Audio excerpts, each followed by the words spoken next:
بسم اللہ الرحمن الرحیم۔ السلام علیکم ورحمۃ اللہ وبرکاتہ۔ دوستو، میں ہوں حافظ عمران حیدر۔ آج انشاءاللہ تعالی آپ حضرات کے ساتھ ستاروں کی گردش کے متعلق بات کروں گا اور اس کے متعلق آپ کو وظیفہ بھی بتاؤں گا۔ ہمارے یہاں یہ ہوتا ہے کہ لوگ پریشان ہوتے ہیں، کسی مشکل میں، کسی مصیبت میں مبتلا رہیں، زندگی میں ترقی نہ ملے، ناکامی ہو تو مایوسی ہو، تو ایسے حالات میں سمجھتے ہیں، سوچتے ہیں، خیال ہوتا ہے کہ ہمارا ستارہ گردش میں ہے۔ ہم جب ٹی وی کھولتے ہیں، ٹی وی پر بھی نجومی حضرات اور ریڈیو میں، اخبارات میں، میگزین میں یہی بات چل رہی ہوتی ہے کہ آپ کے ساتھ یہ مشکل ہو تو آپ کا ستارہ گردش میں ہے۔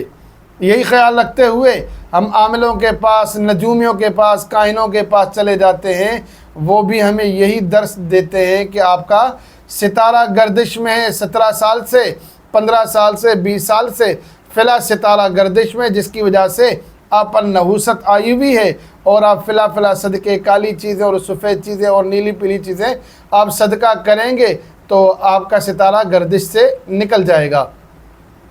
تو دیکھیں، الحمدللہ ہم مسلمان ہیں، ہم نے نبی اکرم صلی اللہ علیہ وسلم پر کلمہ پڑھا اور تمام انبیاء پر ایمان رکھا۔ تمام انبیاء کا اور نبی اکرم صلی اللہ علیہ وسلم کا درس تعلیم یہ ہے کہ نفع بھی اللہ کی طرف سے ہوتا ہے، نقصان بھی اللہ کی طرف سے ہوتا ہے۔ ہم ایمان مفصل میں کیا پڑھتے ہیں؟ والقدر خیرہ و شرہ من اللہ تعالی۔ ہمیں زندگی میں نفع جو ملتا ہے وہ بھی اللہ کی طرف سے ہے اور نقصان جو ہوتا ہے وہ بھی اللہ کی طرف سے، مشکلات بھی اللہ کی طرف سے آتی ہیں، خیروں اور بھلائیاں بھی اللہ کی طرف سے ملتی ہیں۔ تو بہرحال اسلام کی تعلیمات یہ ہیں کہ نجومیوں کی باتیں جھوٹی ہیں، کاہنوں کی باتیں جھوٹی ہیں، اور ایسے عامل جو آپ کے ستاروں کے چکر میں آپ کو ڈالتے ہیں تو ایسے عامل جھوٹے ہیں، 2 نمبر ہیں، ان سے آپ بچیں۔ آپ کا ستارہ گردش میں ہو یا نہ ہو، ان باتوں پر یقین رکھ کے آپ کا ایمان گردش میں آتا ہے۔ بعض اوقات ان باتوں پر یقین رکھنا شرک ہوتا ہے، بعض اوقات انسان کفر میں چلا جاتا ہے، بہت سی برائیوں کا یہ بنیاد بنتا ہے۔ مثلا آپ کا یقین بن گیا کہ ستارے کی وجہ سے نفع ہوتا ہے اور نقصان ہوتا ہے، یہ شرک بن گیا۔ نفع نقصان اللہ کی طرف سے ہے۔ اور صدقات دینا نبی اکرم صلی اللہ علیہ وسلم کی تعلیمات میں سے ہے کہ صدقہ مشکل کو، مصیبت کو ٹالتا ہے، لیکن صدقہ تو اللہ کی رضا کے لیے ہوتا ہے، اللہ مشکل کو ٹالتا ہے۔ اگر آپ ستارے کو راضی کرنے کے لیے، ستارے کو گردش سے نکالنے کے لیے، اور وہی بات ہندوؤں والی دیوی دیوتاؤں کو خوش کرنے کے لیے کبھی کالی چیز کو اور کبھی نیلی پیلی چیز اور کالا تیر اور کالی دالیں یہ کریں گے، یہ بھی شرک کے اندر چیزیں شریک ہو جاتی ہیں، مبتلا ہو جاتی ہیں۔ تو اس طرح کی بے شمار چیزیں کفر میں لے جاتی ہیں، شرک میں لے جاتی ہیں، بعض اوقات بدعت میں، بعض اوقات کبیرہ گناہ میں آپ کو مبتلا کرتی ہیں۔ میں مفتی نہیں ہوں، آپ کو فتویٰ نہیں دے رہا، لیکن آپ کو کہتا ہوں سوچیں۔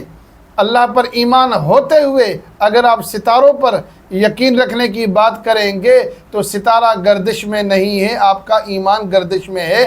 اگر کسی نے ایسی باتوں پر یقین رکھا ہے تو اس کو توبہ کرنی چاہیے۔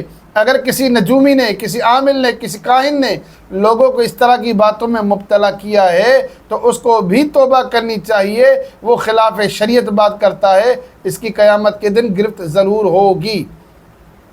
آپ پریشان ہیں، کبھی پریشانی اگر آپ کے ساتھ جادو گنڈے کی وجہ سے ہے، آپ سمجھتے ہیں جادو گنڈے کا علاج کریں، اللہ کا قرآن موجود ہے، نبی اکرم صلی اللہ علیہ وسلم کی بتائی ہوئی دعائیں موجود ہیں اور بزرگوں کے تجربات موجود ہیں۔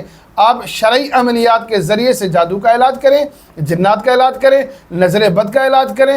مشکل مصیبت میں کہیں اپنی غلطی ہے تو آپ اس کو سدھارنے کی کوشش کریں۔ کسی انسان کی وجہ سے تکلیف مشکل ہے تو اس کو سمجھانے کی کوشش کریں یا اس سے آپ کنارہ کشی کریں۔ جب آپ کے سارے معاملات ٹھیک ہوں، جادو جنات کا مسئلہ نہیں، نظر بد کا معاملہ نہیں، اپنی کوئی غلطی نہیں، کسی اور کی طرف سے تکلیف نہیں، تو یقیناً یہ مشکل اللہ کی طرف سے ہے۔ جب اللہ کی طرف سے مشکل آئے تو اللہ سے مانگنا چاہیے، اللہ سے دعا کرنی چاہیے کہ اللہ تعالیٰ اس مشکل کو، مصیبت کو ٹال دے۔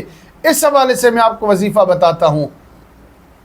وظیفہ بیان کرنے سے پہلے ریکویسٹ کرتا ہوں کہ میرے چینل کو سبسکرائب کریں، میری ویڈیوز کو لائک اور شیئر کریں تاکہ زیادہ سے زیادہ لوگ فائدہ اٹھا سکیں۔ اگر آپ پر کوئی مشکل ہو، آپ پر کوئی مصیبت ہو، آپ کے کام نہ بنتے ہو، ہر قسم کے کام میں آپ کے رکاوٹ آتی ہو، آپ سونے میں بھی ہاتھ ڈالیں مٹی بن جائے، تو یہ وظیفہ آپ کے لیے ہے۔ آیت کریمہ لا الہ الا انت سبحانک انی کنت من الظالمین 313 بار پڑھیں، اول آخر 11 بار درود شریف پڑھیں۔ نماز فجر کے بعد پڑھیں، زیادہ بہتر ہے، ورنہ کسی بھی نماز کے بعد اس وظیفے کو پڑھیں۔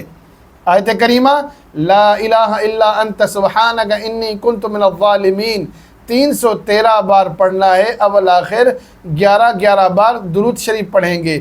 نماز فجر کے بعد پڑھیں، ورنہ کسی بھی نماز کے بعد آپ پڑھ سکتے ہیں۔